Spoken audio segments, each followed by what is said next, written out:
José María Muscari es actor, dramaturgo y director de teatro. Sus obras configuraron una de las estéticas más originales y arriesgadas de la escena teatral, en la que se destacó por su capacidad para reunir elencos impensados y plasmar el espíritu contemporáneo en los temas atemporales. Conductor de radio y del programa de televisión Muy Muscari, por el que ganó un Martín Fierro de televisión por cable, participó en más de 20 obras, entre las que se encuentran Grasa, Catch, Electrashock, Piel de Chancho, Facebook, En la Cama, Tres Mitades y Póstumos, algunas de ellas compiladas en su libro Teatro. Su puesta del clásico de García Lorca, La Casa de Bernarda Alba, en el Teatro Regina, tuvo una notable recepción de crítica y de público, y será parte de la temporada teatral de Mar del Plata. Señoras y señores, con nosotros, José María Muscari. Hola, bienvenido. ¿Cómo te va? Hola, ¿cómo están? Bueno, lo primero que siento al verte aquí es que yo no me atrevería a bailar antes del programa como lo haces vos en los copetes de tu programa. Te divertís, ¿no? Sí, la verdad que sí. Me parece que un poco mi esencia consiste en eso, ¿no? En poder buscar una identidad a partir de respetar básicamente lo que me haga feliz y tratando de que no me importe mucho lo que le pasa al otro con lo que hago. Si bien todo el tiempo soy consciente que hay un receptor de lo que genero y particularmente mi actividad central es el teatro, en donde se completa con la presencia del espectador, lo que yo siento es que aprendí algo desde mi más temprana formación, que es que esa recepción no tiene que ser condicionante para mí, en el sentido de que tengo que intentar buscar la máxima fidelidad con lo que me propongo hacer, independientemente de cuáles sean los prejuicios del que mira, ¿no? En ese sentido yo siento que los prejuicios son como la corteza de una sociedad y que de alguna manera nos achican el campo de visión todo el tiempo. Sí, es como que sos un permanente desintegrador de prejuicios todo el tiempo, en tu obra, en tu teatro. Muchas de tus obras tienen que ver con eso, ¿no? Sí, no es algo que me lo proponga, es algo que sucede a mi pesar. Quizás porque yo no tengo prejuicios o porque los prejuicios que yo tengo son diferentes al común denominador de los prejuicios de los demás, pero nunca hay una intención, por llamarlo transgresora o irruptiva de mi parte. Siempre hay como una búsqueda más de preguntarme qué tengo ganas de contar y cómo contarlo y comprometerme con eso que se me ocurre, más que con intentar romper algo establecido, porque tampoco tengo muy en claro qué es lo que está establecido. O sea, como que no me rijo demasiado por cosas que estén preasignadas. En ese sentido trato de ir surfeando la vida de la manera más libre posible y como te decía hace un ratito, intentando buscar mi propia felicidad, que me parece que es la esencia de poder ser un buen creador. O sea, yo siento que como creador soy el resultado de la persona que pueda ser. En inglés la palabra actuar se dice play, que es sinónimo de jugar. Sí. ¿Vos crees que jugás siempre? Me cuesta pensar mi trabajo o lo que hago en los términos de jugar. Sí creo que me divierto, pero creo que encierra tanto trabajo que no lo asocio a jugar. O sea, se me escapa mucho del imaginario de cuando yo era chico y jugar era sin responsabilidad y era con una sensación de una mayor plenitud y libertad, que si bien en algunos momentos en mi trabajo accedo a ella, en general hay mucho esfuerzo detrás también, ¿no? O sea, si bien me siento un beneficiado porque me va bien, porque puedo vivir de lo que hago, porque siento que pude ir construyendo una identidad dentro del mundo del espectáculo y poder ser muy fiel a mí mismo, todo eso lleva un gran esfuerzo, una gran sedimentación y un trabajo de mucho tiempo. No es que de golpe hoy yo puedo hacer un programa y que mi programa tenga unos copetes bailando porque sí. Digo, hay como todo un trabajo detrás para llegar a ese punto. Claro, para que alguien diga, bueno, este chico es algo más que los copetes. Qué notable, porque lo que estás diciendo es que lo que más cuesta es ser uno mismo muchas veces, ¿no? Es como un largo camino hasta encontrar... Sí, no sé si cuesta, pero sí me parece que hay muchos vericuetos en el cotidiano y en nuestra sociedad como para generarnos un camino un poco más ríspido hacia el encuentro con la sinceridad, de poder traducirse en ser uno mismo, ¿no? O sea, como que en ese sentido la sensación que yo tengo es que todo el tiempo estamos como con la posibilidad de ser corrompidos por algo que no tiene que ver con nuestra propia identidad, que quizás queda más cómodo, que quizás es menos peligroso, que quizás se presenta menos fractura, pero en ese sentido intento escucharme bastante, que es un ejercicio también, ¿no? Hablabas de tu aprendizaje. ¿Dónde pensás que empezó tu aprendizaje? En la vida, me parece, en mi casa, cuando yo era muy chico. Yo empecé a estudiar teatro desde muy chico, a los 9 años. Yo soy hijo de un papá verdulero y carnicero y de una mamá personal de limpieza. O sea que no había antecedentes artísticos en mi familia. Éramos una clase media trabajadora de barrio, de Villa Devoto. Y yo era hijo único y cuando terminaba de jugar en la vereda entraba a mi casa y no tenía hermanos. Entonces... La tele. La tele me presentaba un universo ficcional muy diferente al de hoy, ¿no? Hoy uno enciende la tele y lo que ve es todo el tiempo una ficción de la realidad. La reproducción de la realidad ficcionalizada, agrandada, con personajes primarios, secundarios. Es como una ventana, ¿no? Claro. En la televisión se ha transformado. Yo pienso eso cuando cada tanto me asomo a la tele, o a la tele, a cierta televisión, sobre todo la tele de aire, que es la televisión de más rating. Sí. Es curioso eso, ¿no? Porque tenés de pronto en el zapping 140 canales, pero siguen siendo 4 o 3 canales, o 2... Los líderes. Los líderes. Y cuando ves su programación más exitosa, es como que mirás por una ventana una repetición de situaciones, se grita mucho. ¿No te parece que se grita mucho? Sí, se grita mucho, porque la gente que aparece en la televisión me parece que tiene mucha necesidad de capturar el espacio sin preguntarse o sin proponerse demasiado con qué está traduciendo dentro de la utilización de ese espacio.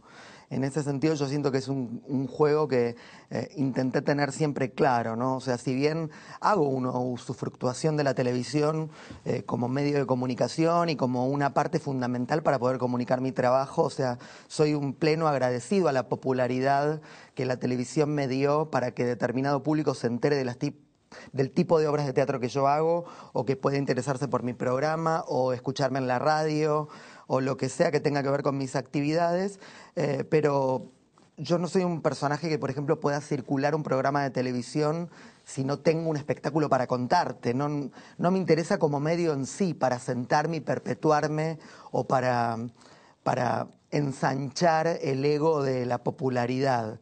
En ese sentido, creo que siempre tuve muy en claro que si corro algún riesgo de ensanchar mi ego va a tener que ser por mi trabajo, más que por la cantidad de tiempo de permanencia frente a la caja boba. Si te dieran a elegir entre dejar de hacer tu programa de TV, que por otra parte, esa remera que tenés, o sea que yo me hizo pensar, creo que por primera vez en mucho tiempo, si alguna vez lo pensé no me acuerdo, el sentido de la palabra show. Vos decís, la tele es show. Es evidente que la mayor parte de los dramaturgos, directores teatrales no se muestran en general, sino solamente exhiben su obra. Vos elegiste los dos caminos. Tuvieras que renunciar a alguno de los dos, porque la fama, el show, el mostrarse, tiene su cosa adictiva también, ¿no? Estoy en la tele, luego existo, sería la parábola cartesiana actual. Sí, lo que pasa es que es una parábola de la que uno, si es medianamente reflexivo, puede zafar todo el tiempo, ¿no? Porque es una parábola peligrosa, vacía, vacua, con la que yo al menos no concuerdo. Digo, yo siento que existo y después quizás aparezco en la tele, por casualidad, porque alguien se interesó en mí o porque alguien tradujo algo de lo que hago en segundos televisivos. Pero en ese sentido yo no siento que a mí me legitime el espacio en el que estoy. Yo siento que lo que me legitima es lo que hago. Por eso, en ese sentido, nunca tuve ni prejuicios para bailar en un copete de un programa en donde entrevisto gente, para sumarme a estar en un programa súper popular y mediático como Showmatch, o para sentarme acá a reflexionar sobre la cultura. En ese sentido, no siento ni que un contexto me frivolice ni que otro me profundice. Mira, si hay algo que yo creo, que este programa es parte de ese show, no podemos negarlo. Claro. Sería una falsedad decir, bueno, esta es la zona seria de la TV, todo lo demás. Alguna vez pude haber pensado así, muchos pensaron, pero me parece que hoy, no creo que todo tiempo pasado fue mejor. Yo creo que hay muchos tiempos pasados fueron peores, ¿no?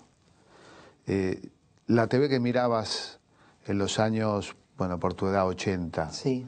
¿en qué cambió con la de ahora? Y mucho, porque cuando yo miraba la televisión desde chico, cuando yo encendía la tele lo que había era ficción. Eran actores actuando en mundos imaginarios, eran actores de profesión, de formación, que actuaban todo el tiempo de otros, no actuaban de sí mismos. Y hoy la televisión, hay muy poco espacio para que los actores actúen de otra cosa. Los actores en general tienen que conducir, tienen que exponer partes de su vida privada para capturar espacios en la televisión que si no son capturados por otros. Hay muchos actores que se resisten a eso y se repliegan y lamentablemente muchas veces salen del circuito, y otros que gracias a su talento pueden perpetuar a pesar de que no cumplen con esas leyes de este momento del mercado. Pero básicamente entre la televisión de antes y la de ahora lo que yo añoro es ese espacio que había para que los actores se dedicaran a actuar y para que cuando uno encendía la televisión lo que veía era una ficción bien contada, ¿no? Esas ficciones que inventaba Romay o que inventaba, yo qué sé, sí. Nené Cascallán. Claro, las grandes novelas. Sí. No sé, en otro momento se paraba el país con Rolando Rivas Taxista, Sí, bueno. o con Trampa para un soñador. ¿Viste? Hoy se para el país para ver qué pasó con Fariña Pues se me ocurre, negámelo, pero que sos una mezcla rara entre ese Canal 9 de Romay y el Paracultural. Sí, bueno, las dos cosas las consumí bastante, ¿no? Le contamos un poco a la gente que es el Paracultural, porque viste que damos Sí. por sentado. El Paracultural era una movida cultural entre los 70 y el final de los 80, en donde un montón de artistas emergentes encontraban su lugar. Yo era muy joven en esa época y actué en la última etapa del Paracultural, pero bueno, tuve el placer de actuar después de las trasnoches de Urdapilleta y Tortonese con Batato Barea, o haber estado viendo el show de las gambas al ajillo. Digo, personas muy importantes dentro de nuestra cultura popular y emergente. Justo lo nombré a Urdapilleta, que se fue hace unos días. Sí, tal cual. Él trabajó en una de mis películas. Un genio. En Cipayos, una maravilla. Sí. Un verdadero creador actoralmente. Sí. Bueno, mira, justo recién hablábamos de las personas que pudieran perpetuar en el medio a pesar de replegarse a las leyes del mercado de este momento, y me parece que él es un claro ejemplo, ¿no? Alguien que a partir de su talento y de básicamente de su identidad y de su forma de pensar el mundo del espectáculo, la actuación, él como un creador del sentido, desde la parábola de poder ser una persona con poder arriba del escenario, en el mejor sentido del poder, que es poder capturar esa cosa yoica del otro viéndome y saber que en ese momento lidero yo. Creo que Urdapilleta es un claro ejemplo de una persona que supo no rendirse frente a las leyes del mercado y hacer la que a él le parecía que iba bien. Vos pensás que, a ver, quienes ven tu teatro, obviamente conocen a un Muscari creador, inventor, casi diría un Muscari que se burla incluso, o que toma elementos de esa realidad ficcional, televisiva. La sensación que tengo es que de pronto te metes en la tele como en una guerra de guerrillas, como quien dice, bueno, me meto dentro, aunque soy lo otro. Es decir, me parece que tu mundo es el teatro realmente, pero de pronto entras en el otro mundo como un personaje de tus obras. Sí, hay algo de eso, está bueno lo que decís, esa mirada. Pienso que hace mucho tiempo el primer espectáculo comercial que yo dirigí se llamó Desangradas en Glamour. Claro. Donde actuaban, bueno, 6 actrices divinas: Florencia Peña, Ana Costa, Carola Reina, Marta Marta Bianchi, Sandra Ballesteros, Julieta Ortega. Y recuerdo que ese espectáculo era un espectáculo que reflexionaba sobre los niveles de la fama. Ellas hacían de sí mismas, que es un tópico por el que paso en general, llamar actores para que jueguen con un imaginario propio o con un imaginario que hay proyectados sobre ellos mismos. De hecho, actualmente tengo un espectáculo en escena que se llama Póstumos, donde... Que es como la contracara de esto. Exactamente, porque de alguna manera en Desangradas en Glamour trabajás con personajes que están en vigencia y en Póstumos tomás a los excluidos del momento, ¿no? A los que ya tienen un recorrido vasto. A los, voy a decir una palabra dura, a los que escupió el medio. Sí, a los que escupió sobre todo por edad, ¿no? Porque estamos lamentablemente en un medio, en un mundo más que... Me parece que el mundo del espectáculo en general, o la televisión, o el teatro, es simplemente una reproducción de lo que va sucediendo en la vida, ¿no? O sea, esta televisión que nosotros vemos es el resultado de nuestra sociedad. No es que la televisión representa otra cosa. Es una parte, yo qué sé, pero la televisión toda, no la de aire. Y en ese sentido lo que yo pienso referido a esto que me decías de meterme en la televisión y tener una mirada como periférica desde ahí, que cuando yo dirigí ese espectáculo de Desangradas en Glamour, mi decisión de hacerlo en teatro comercial era porque como justamente estas actrices hablaban de sí mismas, me parecía que la peligrosidad era que ellas tuvieran una crítica sobre sí mismas desde el mismo contexto, no desde el under, o actrices desconocidas actuando de famosas. Claro. Y en ese sentido me parece que hay algo de eso que yo persigo con mi participación en la televisión. Rompiste el esquema tradicional que impuso Hollywood. Actores que de pronto hacen películas comerciales del modelo hegemónico, que de pronto se dan el gusto de hacer una película de culto. Vos invertís esa lógica, porque decís, no, cada uno en su lugar y yo en todos. Sí, podríamos decir que una frase que me quedaría bien sería yo soy mi propio culto. Y voy a tratar de que lo vea mucha gente, mi culto. Cuanto más popular sea mi culto, mejor. En ese sentido, para que mi culto sea popular, no quiere decir que voy a hacer lo que todos tienen ganas de ver. Quiere decir que voy a hacerles creer que esto que yo tengo para darles es lo que ellos quieren ver.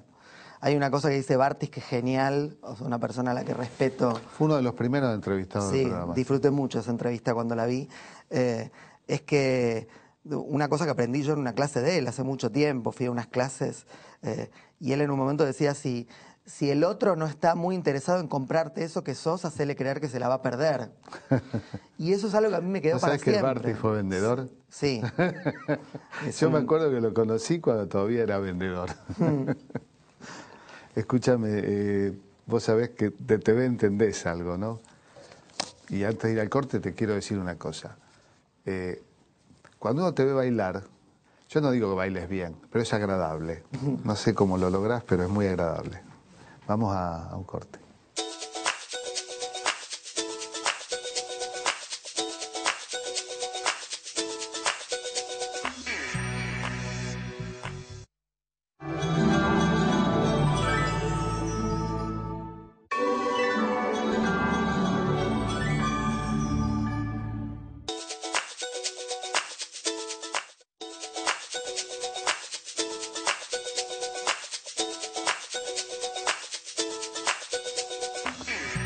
Estábamos hablando de Bernarda Alba, cómo no hablar de la casa de Bernarda Alba, ¿no?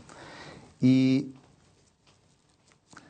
no es la primera vez que te metes un poco con un clásico, ¿no? Ya de alguna manera lo hiciste con Electra. Electra Shock. Sí, Siempre mi versión fue Electra Shock. Un golpecito de electricidad le diste. Protagonizado por Carolina Fall.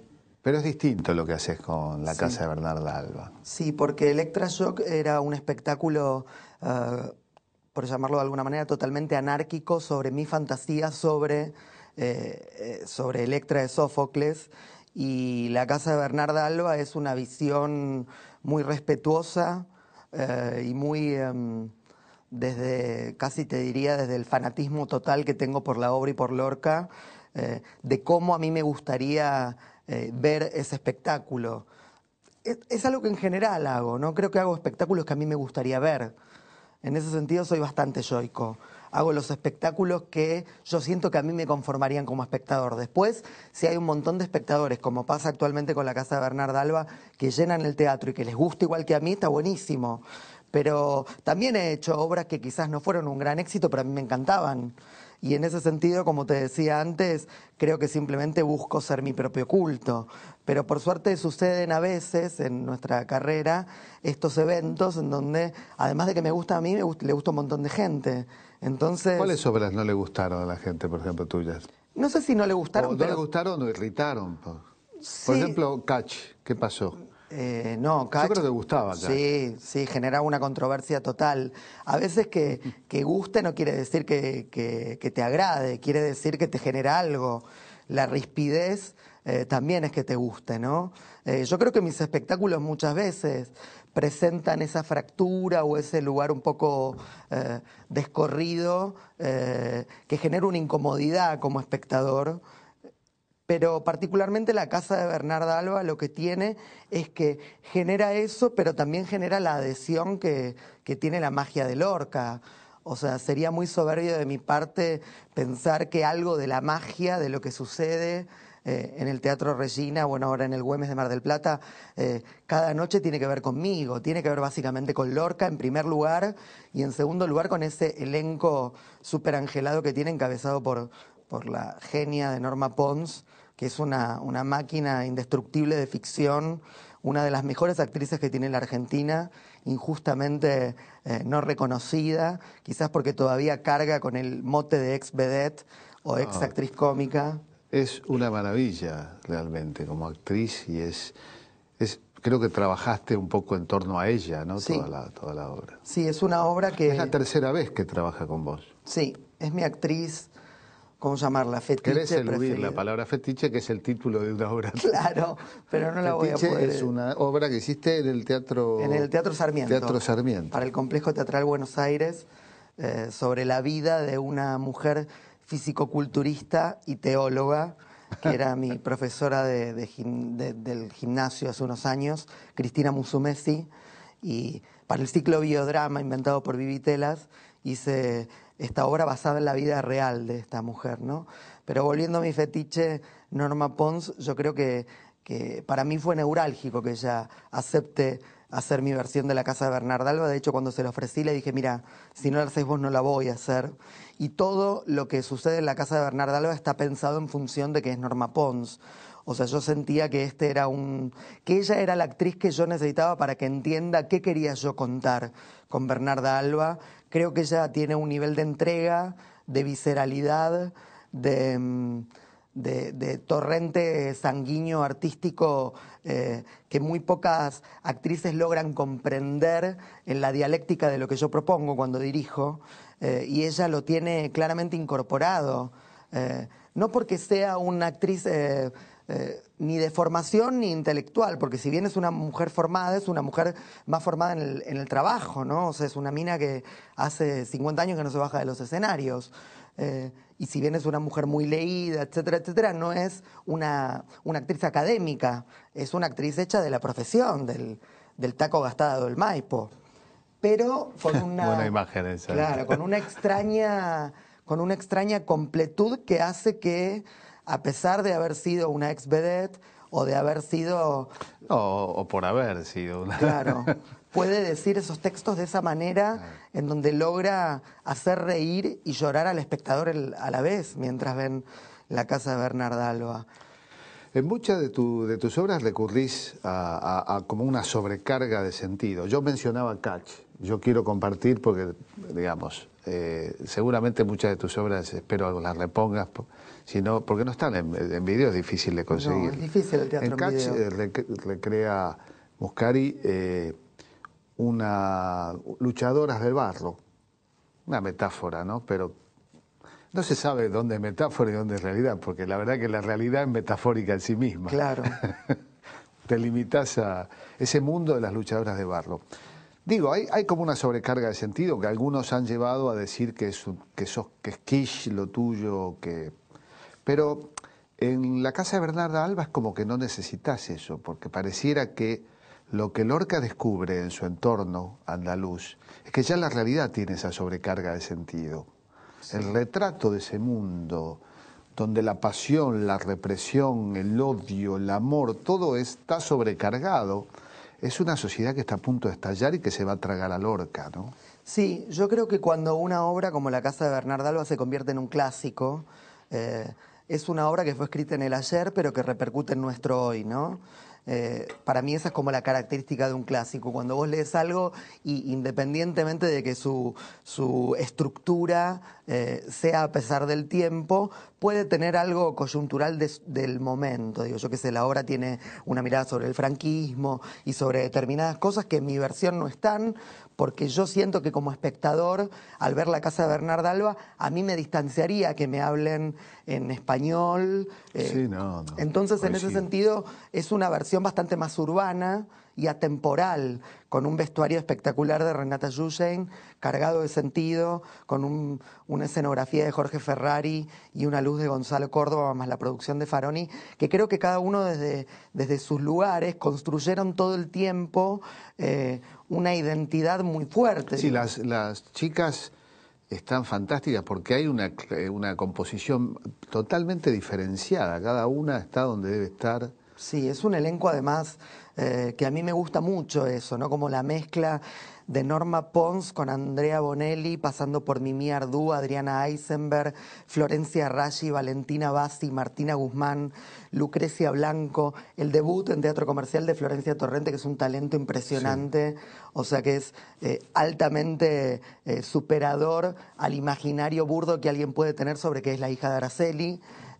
Y en ese sentido me parece a mí que mi teatro... Yo cuando la vi ahora ni sabía eso, como no soy muy consumidor sí. farandulesco, pero bueno, después me enteré. Es un talento impresionante, o sea, es la primera vez que actúa en teatro comercial, no se puede creer, o sea, hace Adela. Sí, hermosa. Y es, además de que es hermosa ella y tiene un nivel de verosimilitud impresionante y un talento impresionante de Florencia, tiene además la característica de que es muy joven y que puede estar en el escenario al lado de Norma Pons, con sus 70 años de vida y sus más de 50 de carrera, y estar como una igual, ¿viste? O sea, esa mezcla a mí me gusta mucho. Digo, ahora, por ejemplo, estoy por estrenar en Carlos Paz una obra de mi autoría que se llama Familia de Mujeres, en donde también tomé la decisión de mezclar desde Luisa Culioc a Aide Padilla, haciendo debutar a Ernestina Pais, juntándola con Dalma Maradona, Gladys Florimonte, dos actrices cordobesas,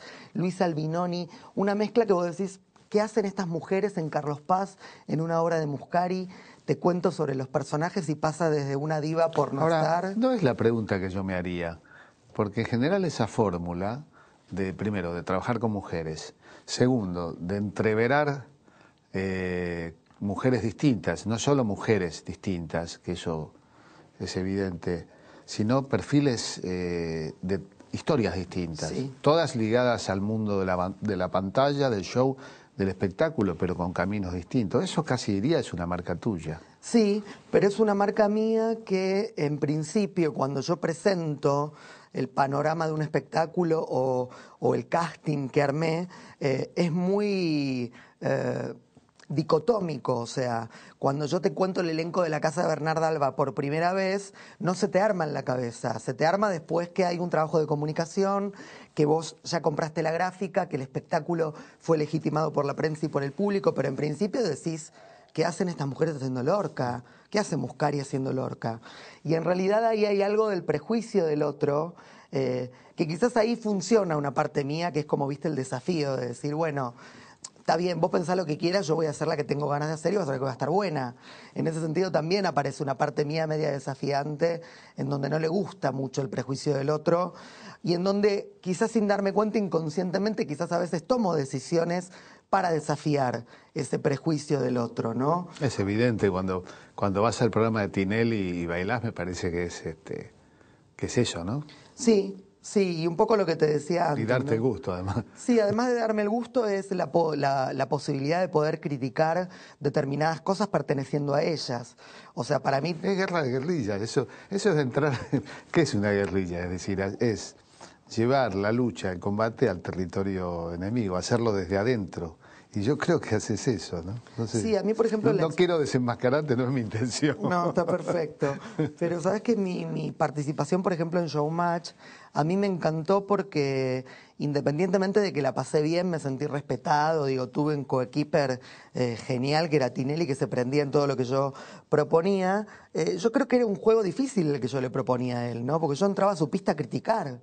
Yo me paraba ahí, le regalaba al jurado un libro a cada uno y le decía, tienen que leer más para ver qué me van a decir, y le llevaba libros de Nietzsche, o le ponía a él unos tacos sin corset y le decía, yo ahora te voy a usar como vos usás a las mujeres en tu programa.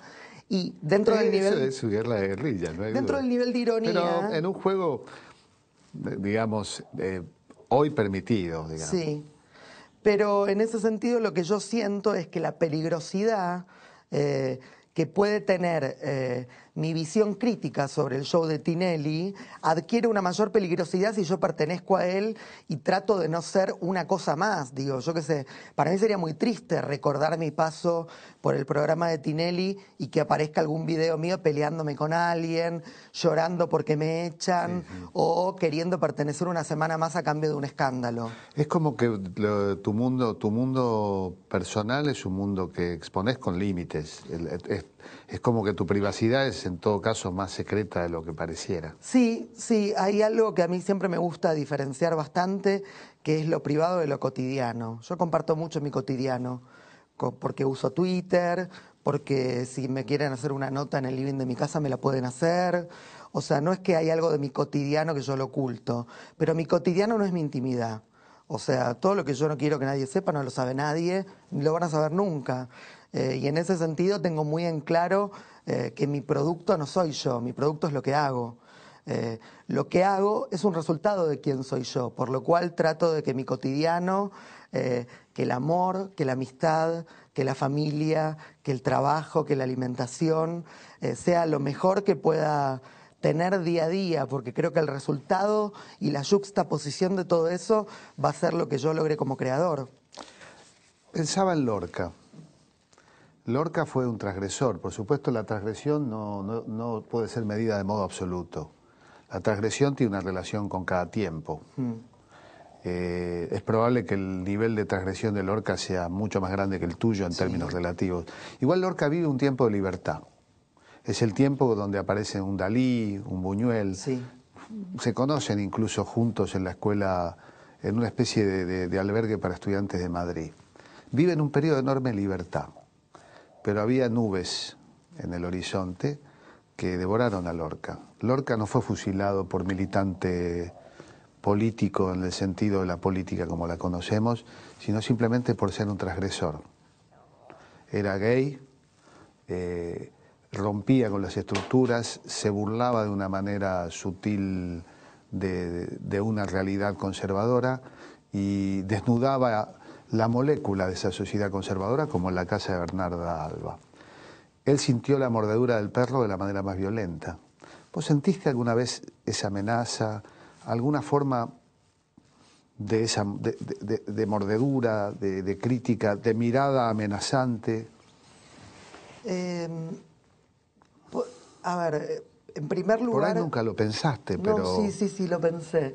En primer lugar, yo me siento un beneficiado de ser un hijo de la democracia, ¿no? O sea, yo nací en el 76, o sea que mi adolescencia, mi pubertad, mi momento en donde empecé a pensar políticamente, tuvo siempre un marco en donde nadie me decía lo que tenía que pensar, en donde nadie me condicionaba por eso, ni era perseguido por nada.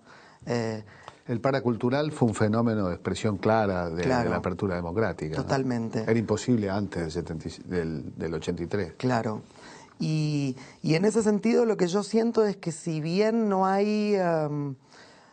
nunca sentí... Nadie te va a fusilar, eso no, lo dejo bien. Nunca sentí un perseguimiento. Lo que sí siento... Amenaza es la palabra que digo. Porque ¿sabes qué ocurre? Cuando uno vive en periodo de libertad, uno de los riesgos es no percibir la amenaza. El huevo de la serpiente, claro, como diría Berman, ¿no? Lo que me parece a mí es que durante mucho tiempo, más que amenaza, hubo un gran prejuicio frente a lo que yo hacía, que es una forma de amenazar, ¿no? Estar todo el tiempo diciendo esto no es tan bueno, esto es raro, ¿qué está buscando este pibe? O sea, yo siento que durante mucho tiempo esa cosa medio inclasificable que yo tuve era perturbadora para el medio. No saber si yo soy director, si soy autor, si soy actor, si hago radio, teatro, televisión, si quiero ser famoso o quiero hacer espectáculos, qué persigo, por qué voy a Showmatch, por qué salgo de Showmatch y me voy a hacer una hora a la gorra. ¿Qué hago sentándome en lo de Mirta Legrand, pero vengo a charlar acá? Una cosa rara. Inclasificable. Esa Y cosa, eso inquieta. Eso inquieta, eso perturba y eso no va mucho con los márgenes de la gente del mundo del espectáculo actual, porque la gente del mundo del espectáculo actual está demasiado casada o con su popularidad y su cosa mediática, o demasiado aferrado a su prestigio, con mucho miedo a perderlo. Hay mucha gente que tiene un gran prestigio construido en base a no animarse a hacer otra cosa. A mí esas personas no me interesan como creadores, no me interesan ni como artistas ni como nada. O sea, una persona que su único valor radica en no arriesgarse para no perder un pedazo de la quinta que consiguió, me aburre. Pensaba que si uno duda en torno a esta cuestión, y lo digo antes de ir al corte, yo buscando, cada vez que entrevisto a alguien investigo un poco, precisamente porque no soy periodista, ¿no? Y si uno duda, por ejemplo, en torno a que vayas a bailar a lo de Tinelli, cuando uno lee las críticas de eso, son prejuiciosas. Y ahí es donde uno entiende por qué fuiste. Vamos a un corte.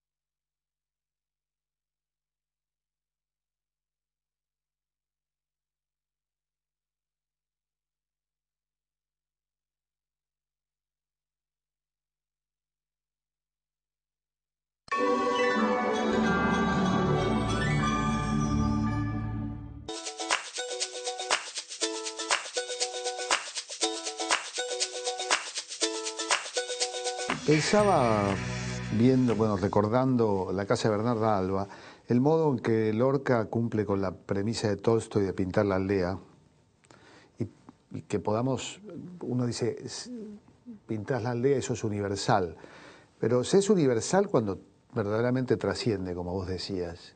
Cuando una obra hecha en la década del 20 llega, o del 30, no sé exactamente el año, llega hasta el siglo XXI, ¿no? ya entradito.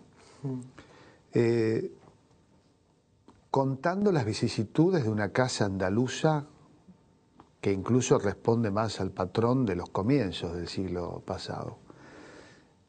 Lorca lo logra. ¿Vos pensás que alguna de tus obras van a tener esa trascendencia o pueden llegar a ser reinterpretadas o puestas por un Muscari del siglo XXII? No sé, porque me cuesta mucho pensar en mi teatro por fuera de mí, o sea, no tengo una mirada periférica sobre lo que hago. Tengo una mirada en donde estoy muy metido en el centro de la gestión de eso que estoy haciendo. Entonces, incluso los siempre son un buen contexto para repensar lo que uno hace, porque en general yo no pienso en lo que hago, lo hago. Voy trabajando y estoy muy ocupado en mi cotidiano, en generar espectáculos, en generar textos. ¿Terapia no haces? Ahora no, pero hice durante mucho tiempo. Porque sí. ese también es un buen lugar para... Sí, pero claro. A veces es un lugar que te puede frenar un poquito también. No, nunca me ha frenado, pero sabes que el trabajo nunca me ha llevado a terapia. O sea, como que en realidad terapia siempre ha sido un espacio en el que he trabajado un montón de cosas que tienen que ver con mi vida cotidiana más que con lo laboral. Lo laboral siempre fue un lugar por el que surfié bastante sobre rieles. Pero contestando tu pregunta, no, me parece que... No, si tuviera que salirme de mí y decir, bueno, en el futuro mis obras, la verdad que no. Siento que mis obras hablan de ahora, hablan de de esta sociedad, de este momento, y además persiguen una obsesión totalmente yoica, que es hacer lo que te decía al principio, lo que yo tengo ganas. No sé si alguien dentro de algunos siglos va a tener ganas de hacer lo que yo tenía ganas Pero, ahora. sí, Lorca seguramente tampoco pensaba en Muscari haciendo su obra del siglo siguiente. Sí, es ¿no? verdad. Bueno, entonces de ese Tal vez la punto puede encuentre. ser.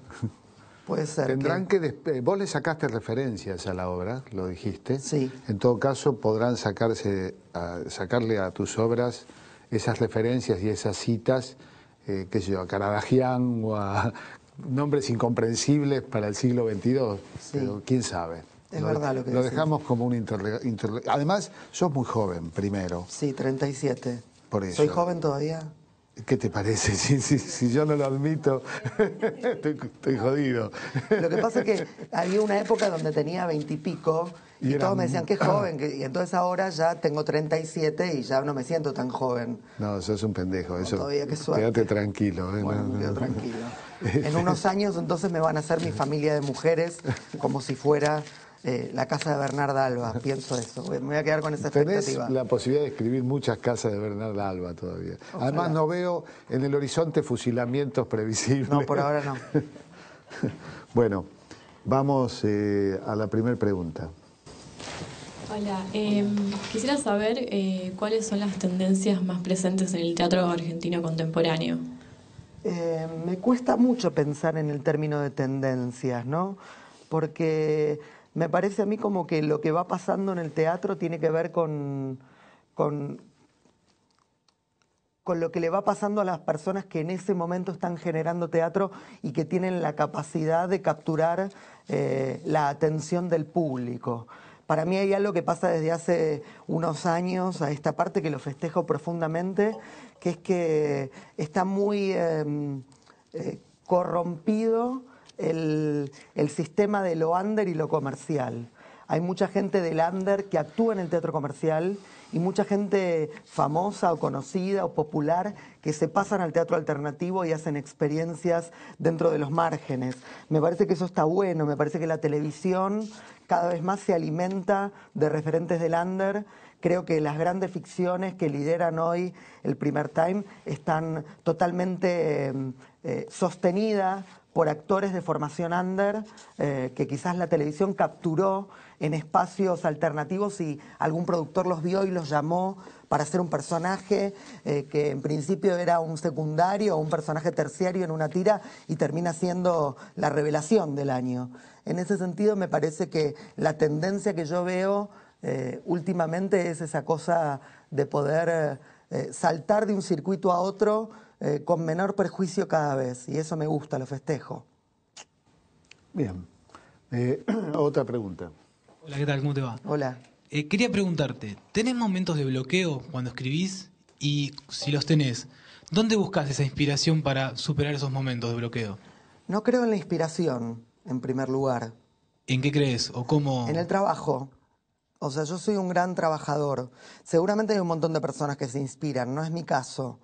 O sea, yo aprendí algo con el maestro de dramaturgia, el señor Mauricio Cartún, que es que a veces se te puede ocurrir alguna buena idea, pero si escribís 4 horas por día se te ocurren muchas buenas ideas. Si te sentás y escribís. O sea, si estás esperando que se te ocurra la idea, podés pasarte mucho tiempo. En ese sentido, ese ejercicio que aprendí de confiar en el trabajo no te permite mucha posibilidad de bloquearte. Todo el tiempo estoy generando, todo el tiempo escribo, todo el tiempo dirijo, todo el tiempo actúo, a pesar de que eso que esté generando en ese momento no sea el objeto definitivo. Es la construcción hacia algo a lo que voy a llegar. Para terminar escribiendo Familia de Mujeres, antes hubo muchos bosquejos de Familia de Mujeres. Y antes de tener esta versión definitiva de la casa de Bernarda Alba, hubo muchas reversiones antes. Pero esas reversiones anteriores y la actual no son producto de mi inspiración, son producto de ese trabajo continuo en donde todo el tiempo borro y corrijo sobre lo que estoy haciendo. Cuando escribís, ¿ves los rostros de los personajes? De los actores. ¿Los tenés elegidos ya? A veces sí, a veces no. En el texto. A veces sí, a veces no. Yo creo que Lorca escribía para algunos de sus fetiches. Claro. En mi caso, muchas veces tener en claro qué actor lo va a actuar funciona como un ordenador, como un disparador y a veces como un condicionante también. Porque quizás yo a veces tengo un imaginario sobre determinado personaje, pero como yo soy un director muy pragmático y muchas veces el autor que hay en mí es un autor por encargo del director que soy, o sea, hay un autor que le escribe al director que después quiere dirigir. Muchas veces escribo para los actores lo que yo siento que voy a poder lograr con ellos, no lo que no voy a poder lograr. En ese sentido, soy muy ambicioso pero muy realista. A mí no me interesan los actores, por ejemplo, viste que es una cultura muy yanqui esa, pero la del actor que se transforma, todo eso no va, ¿viste? O sea, si vos para hacer una película tenés que engordar, viste, 30 kilos o te tenés que meter un año en la cárcel, no. Robert Actuar De para Niro, mí es otra cosa. Para Toro mí. Salvaje, cobró Robert De Niro. Y si yo te hago un listado de los actores o de las actrices que más me gustan de la Argentina, por ejemplo, son los actores que siempre se parecen más a sí mismos. Se me ocurre que lo que estás negando es como que si un músico escribiera un concierto para piano, pero que el piano tiene que lograrse con un bandoneón. Por ejemplo, en medio. Bueno, Sí. pero esto es lo que han hecho muchos, ¿no? Porque eso vende también, y la noticia de cómo Robert De Niro engordó 30, 40 kilos, es también una política de marketing válida en todo caso. Y Sí. para el actor un desafío, una barrera a sortear. En mi caso particular lo que yo siento es que los actores o las actrices que más me gustan como actúan o el lugar desde donde me gusta pensar la actuación es un lugar un poco más peligroso que la construcción de un personaje. La construcción de un personaje me parece una cosa un poco anacrónica ya. O sea, transformarse en otra cosa ya es muy televisivo. Ahora, Todo lo que vemos en la televisión son personajes construidos en otra cosa. Todos esos que consumimos en la televisión no son así, son una construcción de sí mismos y no son actores. yo me acuerdo una vez de haber visto a Olmedo personalmente. Era lo menos parecido a sí mismo, al sí mismo de la televisión. Claro. Era un hombre apagado, serio, casi diría ensimismado. Lo contrario de lo que yo había visto en la pantalla. Ahora, digamos que si Mahoma no va a la montaña va a Mahoma. O sea, si Moria Kazán no puede ser Julio César Muscari puede ser Moria Kazán. Sí, sí, está bueno Digo, eso. fue una pieza de teatro Leído. Sí. donde hiciste hacer a Moria Kazán de Julio César. Sí, hice una adaptación que en algún momento voy a montar, que nunca la monté todavía, sobre el Julio César de William Shakespeare adaptado a mujeres. Julio César es una obra que habla del poder, de hombres en un senado desesperados por el poder, nada que ver con nuestra actualidad, ¿no? Y en realidad me parecía a mí como mi visión es que el poder ahora y desde hace mucho tiempo es totalmente femenino. O sea, los hombres estamos totalmente manejados por mujeres, desde que nacemos hasta que nos morimos. Entonces, en ese sentido me parecía que estaba buena la reconversión del sexo y hice una adaptación que protagonizó Moria Kazán en dos funciones que hicimos para el Teatro Regina, para el ciclo Teatrísimo, muy exitosas, que me dio muchas satisfacciones con un elenco espectacular, Leticia Brediche, bueno, un elencazo, Andrea Bonelli. Lo que decís de esta exaltación de reversión de la hegemonía, ¿no? Porque uno cuando ve La Casa de Bernarda Alba, Norma Pons, que es un poco la mala, Sí. no sé, por momentos la ve como una heroína, como una dueña no solo tiene el poder, sino que además uno es sometido como espectador por ese poder. Sí, crees en eso, te cuesta pensarte en rebelarte. Hay un orden ahí. Claro. Y el orden siempre, bueno, antes hablábamos, viste, de esa incertidumbre que genera a veces esa inclasificación en la que entro. Y el orden siempre genera paz. Yo soy un tipo muy ordenado. O sea, quizás porque justamente como mi teatro o mi forma de relacionarme con el arte es tan poco ordenada, a pesar de que soy muy disciplinado, pero la disciplina no tiene nada que ver con el orden. O sea, en ese sentido yo soy bastante anárquico en el momento de la creación, a pesar de que soy muy pragmático y muy organizado. Pero lo que yo siento es que tener mi casa muy ordenada ir todos los días al gimnasio, hacer una dieta balanceada, no cometer ningún tipo de excesos, etcétera, etcétera, etcétera, que tienen que ver con mi cotidiano, son el orden que necesito para que después adentro del mundo de la creación pueda manejarme con todo ese otro desorden con el que me manejo y no ser un excedido. Bien, vamos a una última pregunta. Soy de la comunidad boliviana. ¿Para quién escribís y cómo definirías a tu espectador ideal? Está buena la pregunta.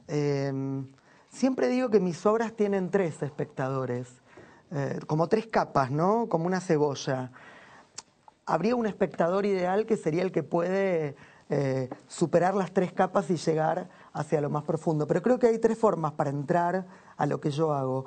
Por un lado, podríamos decir que está el humor, ¿no? En mis espectáculos o en la forma que yo tengo de comunicación, cualquiera sea los medios que yo elijo, siempre aparece la posibilidad del humor, la ironía, una mirada crítica y hasta autocrítica sobre lo que está sucediendo. Y esa es una posibilidad que siempre el espectador tiene como de enganche y de llegada. Después hay una segunda capa que podríamos decir que es la parte como más sociopolítica o, ¿cómo llamarla?, contextual de un espectáculo mío. Esto quiere decir, dirijo Familia de Mujeres en el verano en Carlos Paz, entonces quizás hay un espectador que se acerca al teatro porque quiere ver qué hace Luisa Culioc actuando de diva por no estar, la heroína de las telenovelas. Entonces, ahí hay un acercamiento o una posibilidad de entrar a mi obra que no tiene que ver con mi obra en sí, sino con algo que proyecta el actor, que no tiene nada que ver con lo que después va a hacer en el escenario. Tiene que ver con algo que está implícito en mi espectáculo, aunque el espectáculo no hable de él.